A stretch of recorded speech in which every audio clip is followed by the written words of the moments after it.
राधे राधे, जय श्री कृष्णा। मोहिनी एकादशी व्रत 8 तारीख को गुरुवार को है, यानी वीरवार के दिन मोहिनी एकादशी व्रत है। यह व्रत बहुत ही ज़्यादा पुण्यशाली होता है। 1000 गायों का दान करने का जो फल होता है वो इस एकादशी को करने से मिलता है। वैशाख शुक्ल पक्ष की एकादशी होती है मोहिनी एकादशी। तो 8 तारीख को सबका व्रत होगा और उस दिन होगी मोहिनी एकादशी। इस दिन भगवान राम की पूजा करनी चाहिए। भगवान राम की प्रतिमा के आगे बैठकर उनको फल धूप दीप देना चाहिए और उनकी पूजा अर्चना करनी चाहिए, ऐसा विधान है शास्त्रों में। इस एकादशी को करने से बहुत ही पुण्य मिलते हैं और एकादशी का व्रत वैसे भी बहुत पुण्यशाली होता है। अगर सब व्रतों में श्रेष्ठ व्रत देखा जाए तो एकादशी का व्रत होता है। एकादशी के व्रत वाले दिन किया हुआ दान भगवान का नाम कई गुना होकर हमें फल देता है। यह व्रत आप लोग करिए। अगर आप किसी कारणवश व्रत नहीं कर सकते तो कोई बात नहीं, आप भगवान का भजन कीजिए, कीर्तन पूजन अर्चन कीजिए, इससे भी आपको बहुत लाभ मिलता है। इस दिन सात्विक भोजन करना चाहिए। वैसे जो एकादशी का व्रत रखते हैं वो तो फलाहारी करते हैं।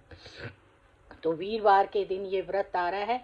भगवान विष्णु की भी पूजा करनी चाहिए। भगवान विष्णु के ही अवतार हैं भगवान राम। तो मोहिनी एकादशी वाले दिन आप सब अपने भगवान की पूजा बहुत ही श्रद्धा और भक्ति से कीजिए।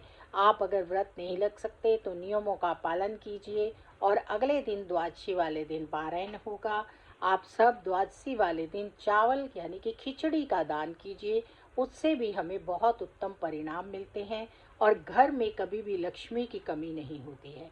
एकादशी के व्रत से हमारे घर में धन धान्य की कभी क्यों होती ही नहीं, क्योंकि इस व्रत को करने के लिए भगवान उतनी श्रद्धा भक्ति हर किसी के घर में रखते हैं जिससे कि कोई नियम पूर्वक इस व्रत को कर सके।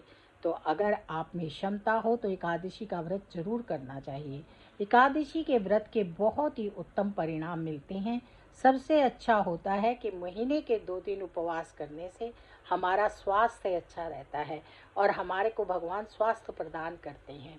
फलों का भोजन करना चाहिए। अगर आप खाना चाहते हैं तो कुछ और भी बनाकर खा सकते हैं। भगवान को भोग लगाना चाहिए।